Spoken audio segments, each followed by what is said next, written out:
guys, welcome to another episode of Marty Fly RC.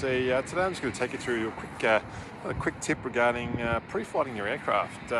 Like a full-size aircraft, it really is quite prudent to do a bit of a walk around pre-flight on your model aircraft. And I'm just going to take you through today what I sort of check on mine, just to make sure the thing is airworthy and I'm going to have a safe flight.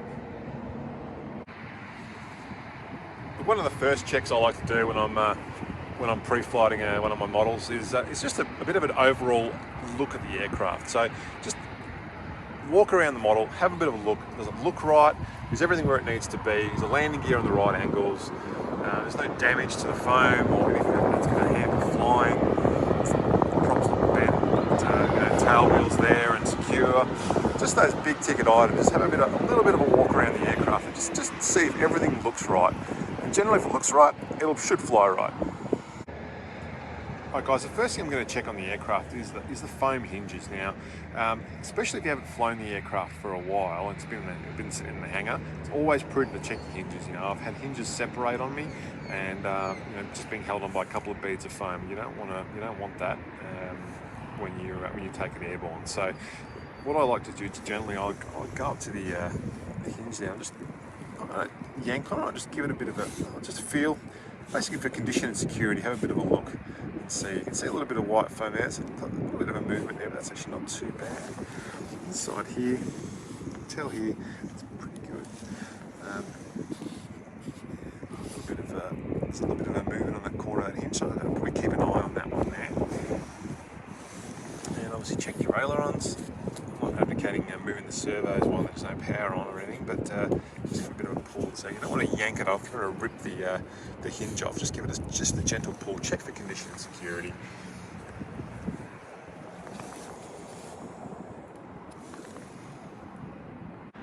Now I've enlisted the help of my trusty Bunnings made plane stand here, and what other things I like to have a look at here are look at the condition and security of the control horns to make sure they're actually firm and they're actually stuck in, and that you haven't got any cracking on your linkages there, and that the keepers are up and tight where they're supposed to be.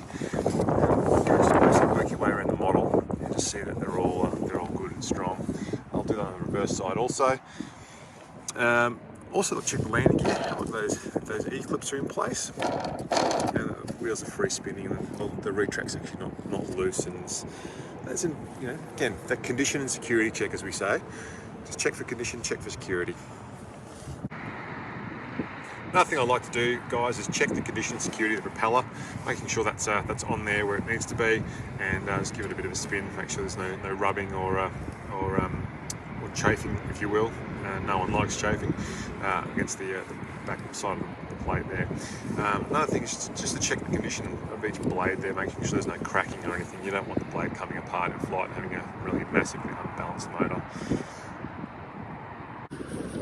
Guys, another really important pre-flight check is to pre-flight your battery. Having a look at that, the condition of the battery, make sure it's in good nick, it's not puffy or anything like that. Check the cell voltage using a cell checker like I've got here, available from like Hobby King. Really, really important, guys. I've seen too many guys lose aircraft because they've not checked the battery pre-flight and the battery has been flat or has been previously used.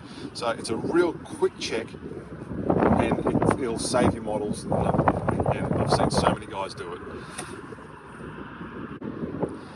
So plug the cell checker in, and yep, lo and behold, we've got fully charged battery. So that is good to go. Another thing to check too, guys, is the condition of the plugs you've got going into your ESC, making sure they are in good nick. There's no fraying, they're not loose, not separating. We've got a bit of a bird's nest in there, which I'm not really, I should really sort of work on a little bit. But big ticket items are the power connection. Making sure that is in good condition and is secure. Alright guys, another thing I do before the first flight of the day usually is just do a quick range test. I've got a spectrum receiver, so I can just transmitter, so I just put it in a range test mode here.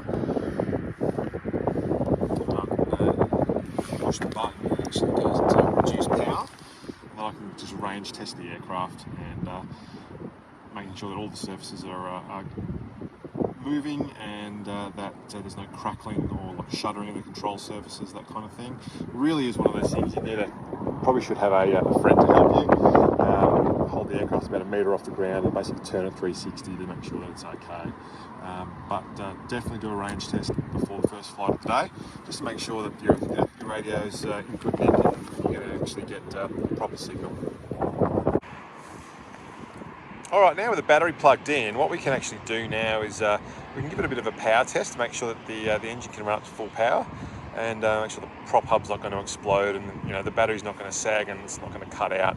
If you've got a dodgy LiPo, it can, the battery voltage can drop to the point where it hits low voltage cutoff, and you don't want that in flight, or just as you lift off when you take off roll. So I'll disable the throttle cut and just go to.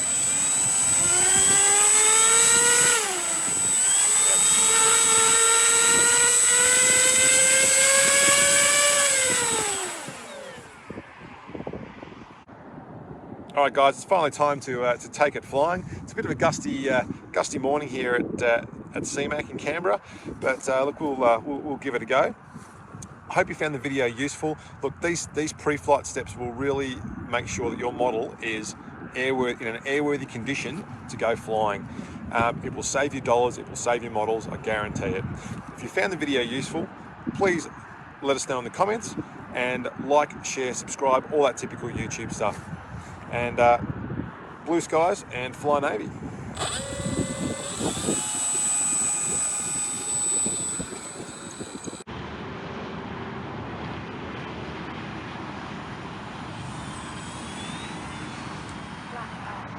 And the vertical.